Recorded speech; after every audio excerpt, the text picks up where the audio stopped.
going somewhere? No, I mean, I'm not going anywhere this Christmas. It is something. I mean, it will be certainly something you remember. Okay, where we are, what and we're why doing. is this not allowed, and why is this safe? Yeah, that would be an interesting chapter in our memory. So, Annemarie. But okay. Yeah. No, thank you for, like, I mean, we are talking about memory. This is a perfect way to start. So, you do a lot of research into the memory. So, how do you got into the topic of memory? And we'll come back to this species level memory. Right. So how I got into researching memory. So first of all, I'm not researching memory on its own, like in solo, just as the concept of memory, but I'm researching memory in a context. So always in the context of something else, like context of, for example, personal objects, personal possessions, and the effect of our personal possessions in relation to memory. And the reason I think I started in this is also because my study background is quite mixed. So I originally studied information science, information management. Because I missed academia, I was already at work. I missed academia. I started studying psychology, but I was only in my first year or so. I still thought like, okay, I'm actually interested in research. So basically, it was a bit of a combination, and became an interdisciplinary topic. Because then I had psychology, that was my interest. I had a background in information retrieval and also it's still a little bit cognitive, but not psychological. And then I ended up in a team that was that had a background and expertise in design. So how can we design for remembering became a topic. So I entered a research program that was called Materializing Memories, focusing on exactly memories in the context of designing to facilitate remembering. So when we talk about the concept of memory itself, like which subjects, so what is the categorization here? Because you're researching into the context of memory, but if you're studying directly the properties of memory, would it be neurology, brain, psychology? Also different disciplines study memory. So usually I talk about the psychology area, like actually, and within psychology, indeed, what you say, like neurology and neuropsychology and so on. Yes, those are also part of, also areas that study memory. But even, for me, within psychology, the most important research group is the cognitive psychology. And that's. But what you say, like even within psychology, there are different areas as well. Like, for example, the development of a child and the role of memory and how memories, evolve. How learning occurs. There are different areas within psychology as well that focus on memory. And what you mentioned, the neuropsychology, how does it work in the brain? What if memory fails? Lots of areas part of psychology, of memory, sorry. Yeah. No, what do you find fascinating? You said you're more interested in the cognitive psychology aspect of memory, but you've been, I'm sure, like as compared to many other people, you have looked into this topic from different areas and maybe have thought about it way more than any of, someone who hasn't been researching into this topic and doing their PhD into this topic. I mean, what do you find? What have you discovered, even retrospectively or even now, something fascinating or so fascinating? Or what aspects of memory captivates you? It would be really good to... I think, remembering and personal memory are so important for our identity, for who we are, who we want to be, and for our well-being even. So it's so big, it's such a big topic within our lives, like to be able to talk to you, to be able to share experiences with other people. It's, I think, also a very assuring thing that when I experience something that I really, really like, that I really enjoy, that I know that I can still remember it later, that it's not just in that moment, and that you can keep it, that memories exist, and that you can look back on it, and so for me, it's just a very fascinating topic, what you say, like in memories in general, and further, yes, they are very important for who we are in our lives, like for our personal identities as well. Yeah, I find, you're right. I mean, memory is definitely for me one of the very fascinating topics. I mean, I've always been extremely captivated by it because I happen to find myself where I remember things from really weird places, and I wasn't aware that everyone has a very different memory recall, and everyone's understanding of memory and is a bit different, like how they also categorize memory is different. So I would assume, as a kid, I would assume that everything they have is everyone else had, and I would have a problem communicating. But now I understand that my memory works very, very differently than many other people's memory work, and I'm sure the same is the case with them. Do you mean that your memories turned out to be very different from the people you were with? Well, yes, you're right. I mean, I would remember things from... So I consider a lot of my development of who I am and what my purpose probably is. One of the biggest part is my memory. That is one of the things. And the reason why I'm doing a podcast is actually to do with the memory. The reason... I found that since I'm really young, I would remember things from 3-4 months ago. If I have a conversation with you, I would remember that I had a conversation with you like in January about this course we taught over their hallway, and what did we talk about, or things like that. I would just remember these things, and I would have a conversation with the other person saying that, oh, by the way, you remember that 4 months ago we talked about, and they were like, what, why would you start like, this is not normal? And I would be a little, because I didn't understand that this is not how like my memory works really differently. For them, they would remember some other aspects. So it will also be very different from person to person, because not all memories are equally significant for someone, like for you, it may actually be something, significant enough to remember, while someone else thinks like, don't know, like don't remember, didn't. So that can be really different. Yeah. And it sounds like you also have, you remember the details as well, which may also be very different from it. To other people who may just remember the gist of it, or may need many more cues to be able to remember exactly that same event. It's those kind of cues that I have been very interested in, like how can we facilitate the retrieval of memories? What kind of cues do people need? Of course, we have these kind of conversational cues, right? Like you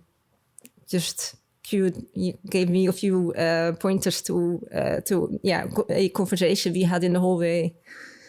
I don't know how long ago it was. It will be a year ago, I guess. And I do now remember that conversation. So that's conversational cues. But of course, we also have plenty of other cues consisting of the objects that we have in our personal space, consisting of the notes that we make, consisting of our calendar. Looking back just in old calendars for me, like, things that immediately come back to mind just because I see a location and the name I was with, and it's like, immediately I know what it was. I'm very interested in actually your perspective towards the research which you are doing, and through computing, and how you're looking into, well, cues and like what the goal. I mean, it would be good that you introduce it, but the reason why I want to like say that why I'm so interested is because my interest is also in updating or enhancing the general human learning capabilities. Yeah. And I find memory to be one of the very crucial parts of it. And I think that is one of the reasons, and I would be really good to actually talk about it because I'm trying to prepare this proposal for one of the project, hopefully, let's see, fingers crossed, that one of the important things is that how emotionally and curiously invested the person is in that routine. So the person doesn't have to put so much effort into constantly repeating what they have learned to keep the memory for longer term. And it somehow it's cued with so many different emotional aspects that it somehow a lot of it is retained, and somehow it could be organized, and slowly you can. So I'm actually really interested in how are you looking into cues. And you mentioned in one of the papers the human and computer interface. Please tell me. Yeah. So could I just come back to you to the example you mentioned? Please. So are you? Do you mean like that you aim to enrich learning experiences, and that your philosophy is okay, that will make it easier for people to retain the information? So I was personally initially it is about updating or you can say upgrading the general human learning capabilities like AGI in that manner, where you don't update someone's very specialized capability, but actually overall capability of, let's say, how good you are when you are surfing into the information to recognize the patterns which are meaningful for you.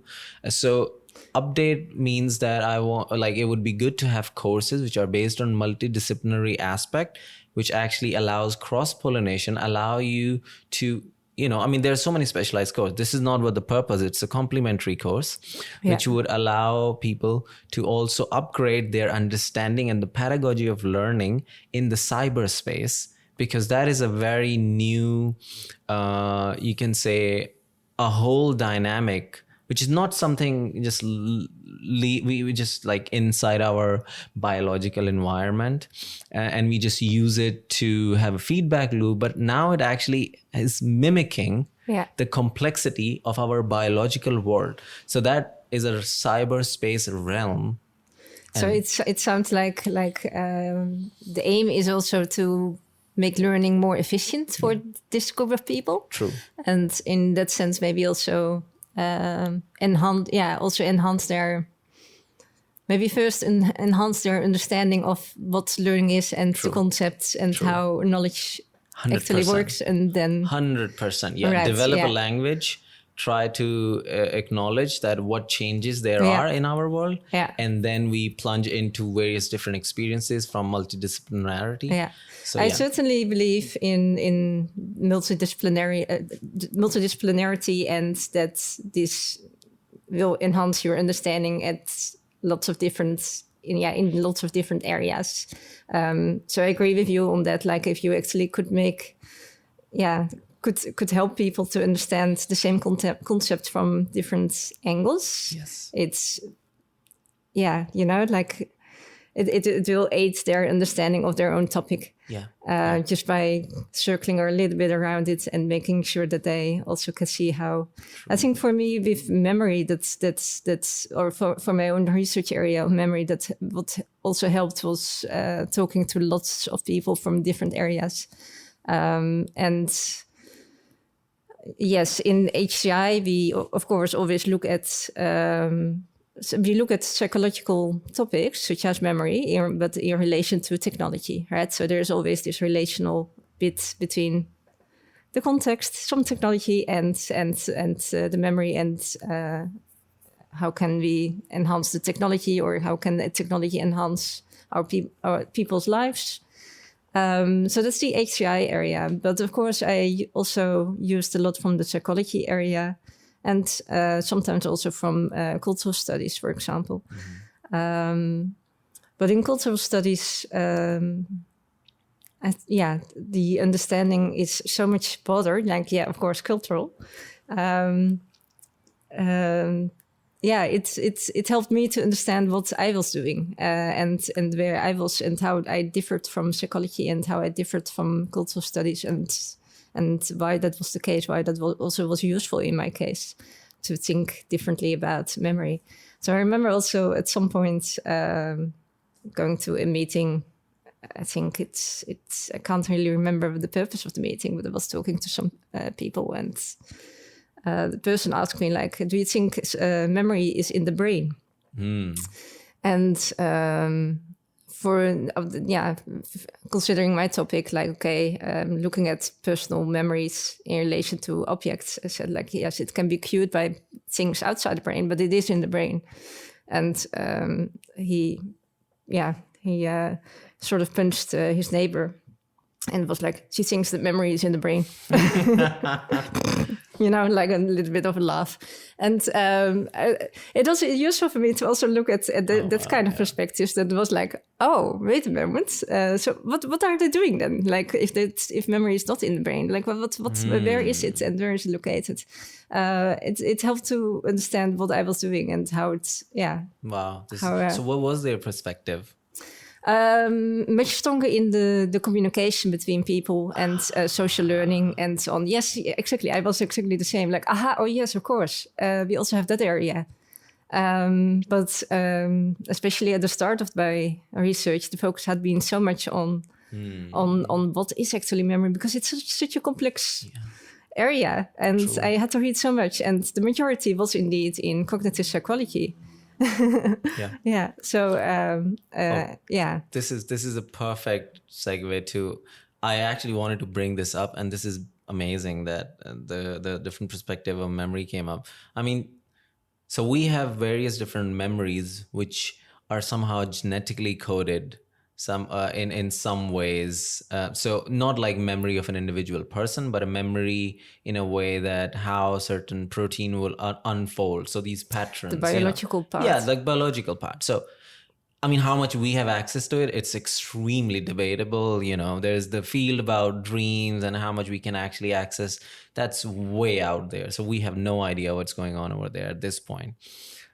And then there's a memory where at a level where there's a cultural memory where everyone who shares that culture would have that memory from their own culture and certain rituals. So you then, that memory somehow get downloaded into individual, or actually get uploaded to you get processed and get uploaded to the cultural layer. And then this one aspect which I wanted to talk about, and this guy, his name is Stephen Jenkins. And one of the things he's not a memory researcher, but it's a school called, I think, Orphan Wisdom School. And he's done a lot of work with the end of life people. So memories are very important, different diseases. And so he has a lot of insight into when people are losing their memories and trying to grasp who they are. And then, I mean, it's literally, they're passing away. So memories are going away and the brain functions are, going away. And probably this is one of the things which you want to help people to the well-being. Although his perspective was that memories are actually things which are part of, whole body. And now we understand from post-traumatic stress disorder that the body injuries can have those strong stored patterns which can slowly get transferred into your understanding of who you are, and then you have to go through this therapy and this research is going still it's going on. It's pretty early what PTSD is and how the body overall is how a part of storage device, let's say.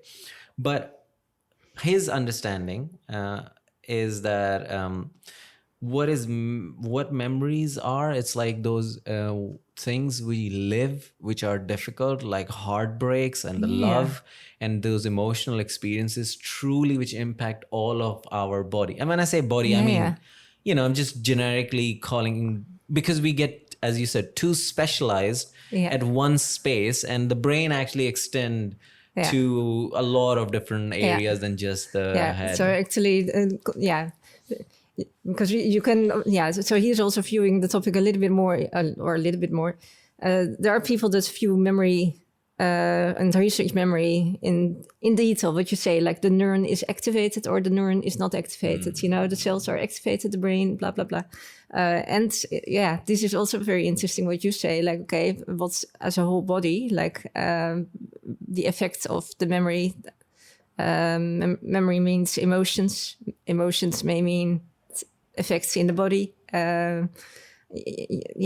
It's fascinating. Yeah.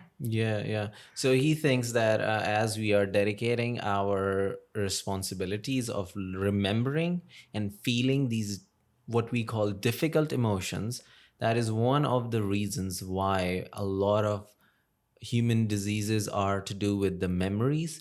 Because if you would not have lived truly those difficult emotions, you would not have the presence and the full attention to be in that moment.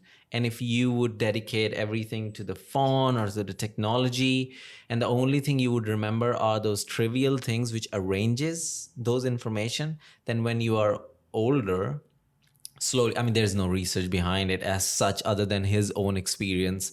And what he says is coming from a place of rather than proving something, but to actually, emotionally being generous of what he has experienced. So this is, of course, nothing like paper has been written and this is how it's been done. But it seems interesting that, oh wow, okay, so as much the technology is coming, you're getting more distracted, you're avoiding more difficult experiences which create strong emotions. Hence, by the end, you feel like you have less memories and you feel like you don't know who you are.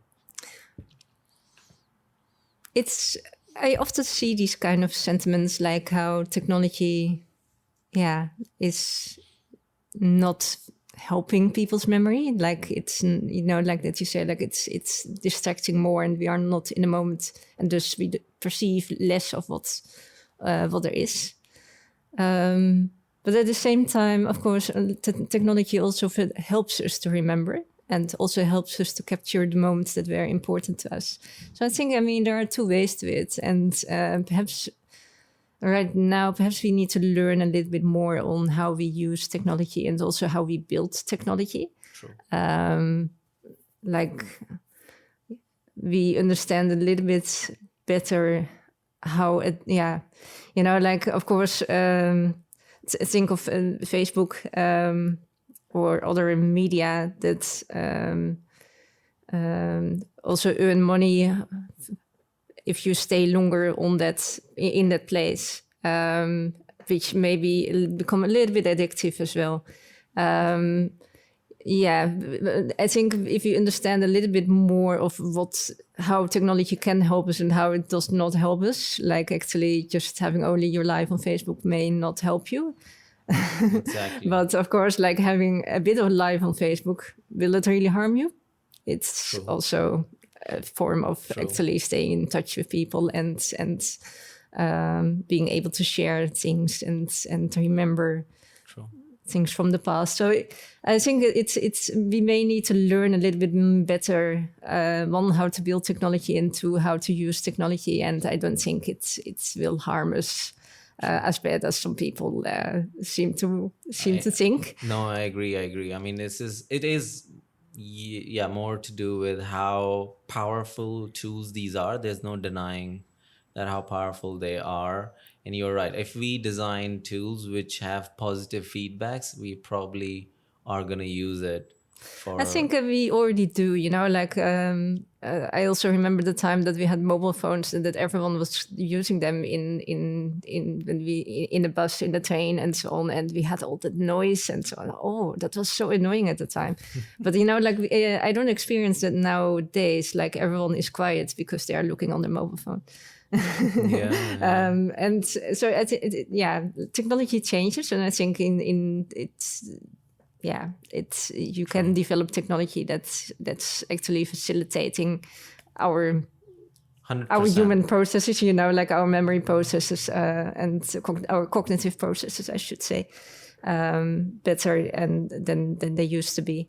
And I think that's just because it was new technology. 100%. I mean, this is why I think it's very important for what like I was proposing for the course. It is that people are not either scared of technology or nor they are completely entranced by it. That's Yeah. the two problems. You find people who would nearly have a cult around a technological future and just insane utopian dreams, which if you look closely would really be no different than a dystopian dream, because rarely you would find utopia and dystopia that different. It depends which angle are we looking it from, and what are informations are we missing. And yeah, there are some people who are extremely nostalgic, and which still seems odd, because the whole point why we have this subjective self-reflecting thoughts and the memory probably is one of the big reason, and please confirm,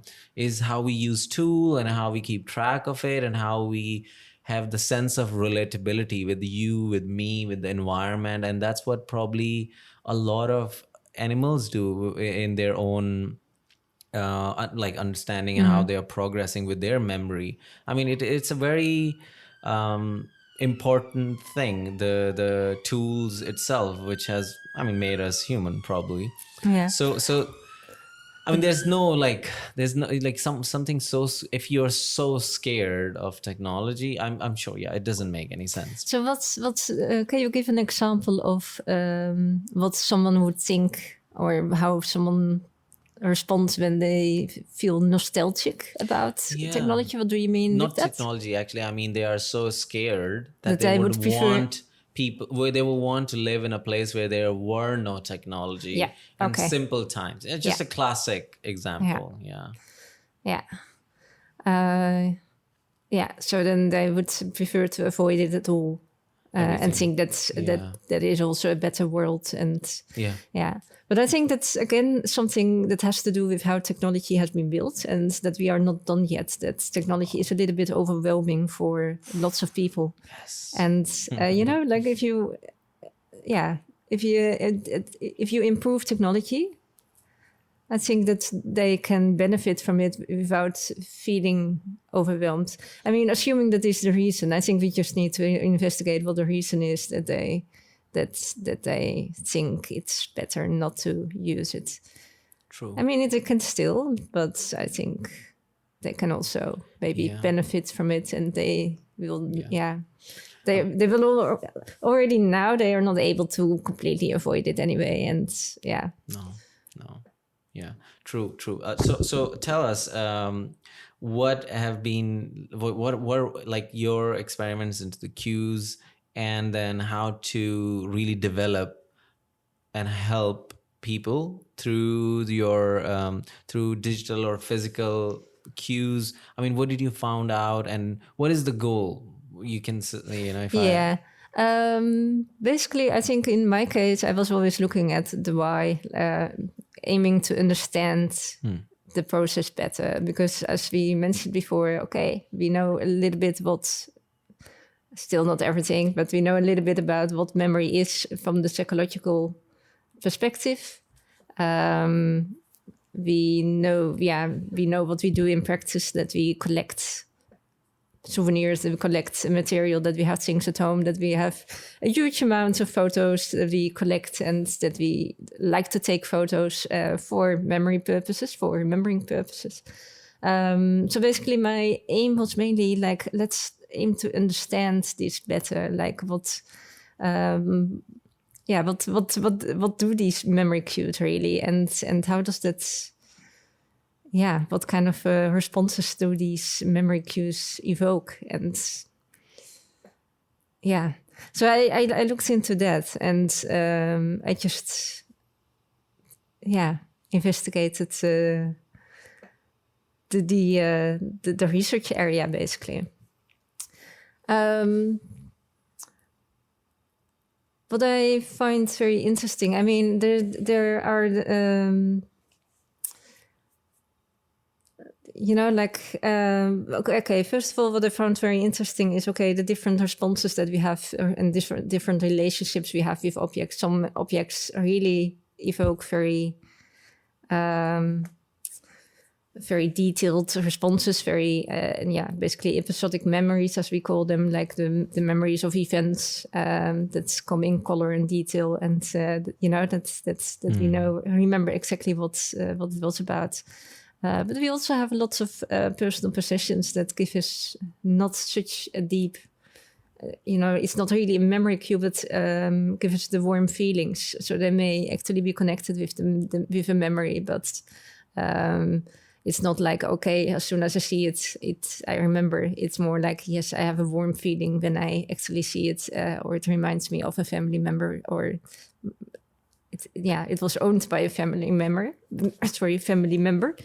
So there are different variations of them. And another interesting one was, I just categorized basically these different types of memories. Like I interviewed people in their homes and asked them to show the objects to me, and we talked about them. I asked questions. So I categorized these different responses, and one other interesting category I found was more the reflections.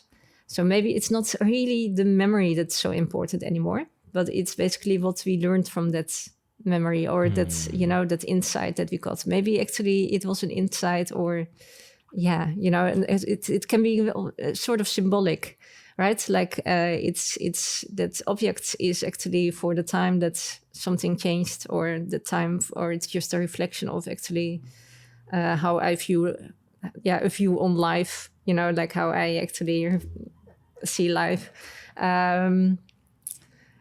So that could be very simple, like, it's, could be very simple things, like, I know that maybe something around your own identity, like that it reminds you of who you are. Anyway, different types of relationships we have with our personal objects. So very interesting. What I also found very interesting, if I just can continue, please. was basically what happens over time, because we know that our personal memories, definitely change over time, or can change over time. Like some may stay the same. But we construct memories, so we do not really, it's not really like a movie that we can play over and over again and it stays the same. But we construct memories, so actually also memories over time change. Or that's the belief that most of my colleagues, I think, share. And I was also interested, what happens actually with personal objects and the memories? Like, the personal objects, what do we actually keep the same memories, or do they change? And does the same object evoke other memories? Like, how does that happen over time? So that was another interesting. OPX, could you define that a bit? Oh, yeah. In my case, when I talk about objects, I know we are in computer science department at the moment, but objects in this conversation are usually possessions, personal possessions, like things, souvenirs, photos, chairs, furniture, jewelry, an object. But I should perhaps say possession instead of object in this space. No, please, please continue. So that's basically about like how objects change over time, because our memories are related to so many different things, like also how do we feel at the moment? Do we feel sad, happy? What is the time? What is the context? What is actually, is it autumn or winter or summer? So what we remember can be, affected by so many things. And I found different examples of that. Like, yes, sometimes it's about, sometimes new events happen, and therefore the same object actually like evokes the memory of the new event. Sometimes it is also because of that context, because it's almost Christmas. Therefore, these objects evokes memories in relation to Christmas that are associated with it, which it would not evoke over the summer, you know. Yeah. So, so this is more like kind of a reactivation of various different memories. And please tell me, I mean, how the reactivation and how the schemas, I mean, the concept of schemas probably, or reactivation of memories is, or are you saying that, okay, so you know, we see something in that time and it evokes a memory, would that means that now the memory which already we have is now going to be a bit more changed? Yeah. So and or at least, yeah.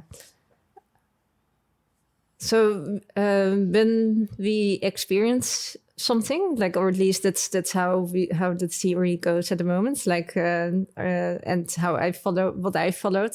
When we experience something, we encode the information. You know, we perceive something, we encode it. It's sort of stored in the memory in the way that the brain stores things. But it's not a video, it's not a photo. You know, like it's in something that these little pieces are being activated when we try to construct a memory, when something comes to mind. And maybe not everything will be activated, but it constructs a memory. So each time that we remember, it may be slightly different because other things may be activated, perhaps depending on the context, perhaps depending on the mood and so on. Like, so it's basically because it's just not, because it is constructed. So that's why there can be differences. And even the fact that we retrieve something can alter the memory afterwards, you know, like, so actually retrieving it today may mean that we sort of touched it. Wow. So from that's what's, my current understanding is of that concept, of how that works. But that's means that it can change very easily. And I do think like our personal possessions and the photos and so on can help us to keep the memories, and perhaps or keep the memories to keep being able to retrieve them. You know, that they remain accessible. Not that you see some things like I have absolutely no clue, but at least it helps you to sort of access it. But yeah, it's still also interesting, like because we keep our possessions for a longer time. We maybe even pass it on. Like they do not remain the same. They may actually increase in value or actually decrease in value. And memories can be part of that relationship and how we value the possessions. Yeah, the possessions are pretty much as valuable as the memories around those possessions are. I mean, if you would just forget, like, let's say if we look at a case, I mean, this is a piece of, I don't know, ball, and you have no idea why is it here, you probably wouldn't care about it. So I assume this is a very important part of categorizing the possession, how valuable they are. It is, it is a personal relationship you have, right? Like, it is the value you attach to it, and that's part of it. Will be like your memories, and of course it's also influenced by all other factors. Like maybe you find it ugly or you like it. I mean, if it's really ugly, you may still not keep it. True. So I had a participant who said it like, yes, I will throw it out even though I have memories attached to it, but I find it so ugly. So that may happen. Yeah, that's true. I mean, as you're talking about memory and the retrieval, I realized that probably this is one of the things how, as we talked about, that through memory you find out who you are, like a sense of self and identity. And as you, I imagine, process certain emotions and keep memories more functional. I mean, I don't know what the right word probably is.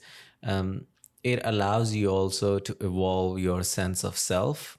So I think you're right, like the well-being of who you are and evolving as you're evolving. I mean, processing emotions, letting go of what probably has happened, and not being completely trapped all the time, which is PTSD mostly what happens. Is just somehow directly correlated. And yeah, the art of letting go of certain memories or certain things It's and equally important yes. as remembering the ones that are defining us. Yeah. Yeah, for sure. Is there any like No, I think you're right. Like, yeah, like it's a balance between remembering and the relation who we feel we are, and the letting go of of the memories that are not. And I mean, generally, for most people, that's also how our memory works. Like, if it's much easier to retrieve the memories that define us, that define the way who we are right now, than the ones that are not. And it may also be much harder to retrieve those memories. So maybe actually your childhood friend has to remind you, because you actually do not identify yourself as someone who, I don't know, who would fight with other kids or whatever. Yeah, so that's also a very healthy process. I could imagine for people who really have an identity change, say you get out of prison and you completely change your life and get a completely different life. It may be extremely hard to actually retrieve wow. memories from the time that you were a person that you don't identify with anymore. True.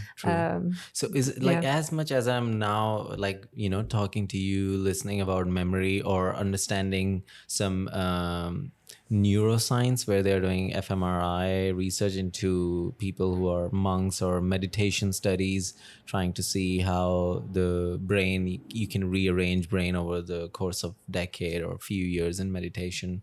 Also the default network mod, which is considered in like neurobiology or brain sciences, is something like a resting state of a mind. So I mean, like the memory of who we were 10 years ago, or memory of who this person was in the prison, is now completely different, because now they self-identify and have different memories, and they now have like 5 years of life outside of prison, and this is what their sense of self is based on, which, like, it's pointing more and more to the very illusory nature of self, like this illusion of we being we, somehow constantly making decisions and being we, Raza or me or Annemarie. Probably it's way less static than, I mean, we imagine it to be. Yeah. Like, it is not static in that sense. Like, because also when at a later stage, like, I mean, it can be. I mean, it helps us, like, it helps us that we forget the things that are not in line with the person we want to be now. Yeah. So, I mean, the example of someone leaving prison and changing life, a good thing that person is not in his daily life remembered, that he or she is not retrieving these memories every day. It can, of course, also happen involuntary. So that's more if you actually get Alzheimer or dementia, and then, lose access to memories. And the people surrounding this person, they often say, like, okay, the person is not the person anymore who he or she was. So there is a bit of an identity change there too, which people find very hard to deal with. But that's an involuntary identity change. Yes. And I think, it's something we need to learn more about, like also how we can facilitate, how we can help better, because I could imagine, like, yeah, you know, like it's involuntary, and I think it's maybe very hard for the people, for the partners and so on, to actually see that happening, and they, yeah. But I also think, like, you can, you can sort of facilitate it as well. Like, you can actually help it and help them maybe more by not trying to draw the person back to who they were, you know. But I also understand it is difficult. I had a colleague who did dementia research, and I helped her a lot with as a research assistant, and I've seen this. I've observed a lot of these processes, and I was so surprised by the change. The difference between. So surprised by what happened if you did an activity that did not involve anything related to memory, but related to associating. So actually, this was in an art gallery where we would do workshops in relation to the art they were seeing, and sometimes also doing paintings and, you know, doing some creative activities afterwards. But the discussions and that we had about the art, it was amazing. It was really interesting, really fascinating to see everyone contributing and talking and answering questions about what they saw. Wow. Well, the hour before, it was so hard to actually have a discussion with coffee, because you need some input, you know, like you're asking the wrong questions. Yeah, like what preferences, who am I, did I like these so at the past? It's almost like, So it's like no small talk. Yeah, probably. but it's of course us who are asking the wrong questions. It's by asking the right questions, that person, you really see who the person is again. And this is fascinating, because this is, of course, involuntary. But if you voluntarily somehow try to strike a balance, as you're saying, to really understand the function of why we consider us like a continuous self, but do understand that it probably isn't, and you can still function and relate to the world. And probably sometimes even better if you yourself is not in the way. And it's our expectations of who that person should be. Yeah. And if that expectation is not there, and we know better how to deal with it, that would be a lot better. Wow, this points me to the potential of humans, which we still are pretty much untapped, or a life form itself, who is not constantly, you know, dragged down by these expectations and these dragging weight of probably memories of self, which you no longer need, but they are just dragging you down, and you're actually processing capabilities. Wow, this is fascinating. Yeah. I'm aware of time. I know it's nearly an hour. So is there anything you want to add? Because I'm grateful for you giving me this much time. Thank you. This is fine. Yeah. Like, thank you very much. No, I can't top anything beyond this. Okay. I cannot. But no, thank you so much for doing this and coming here. My pleasure. Yeah.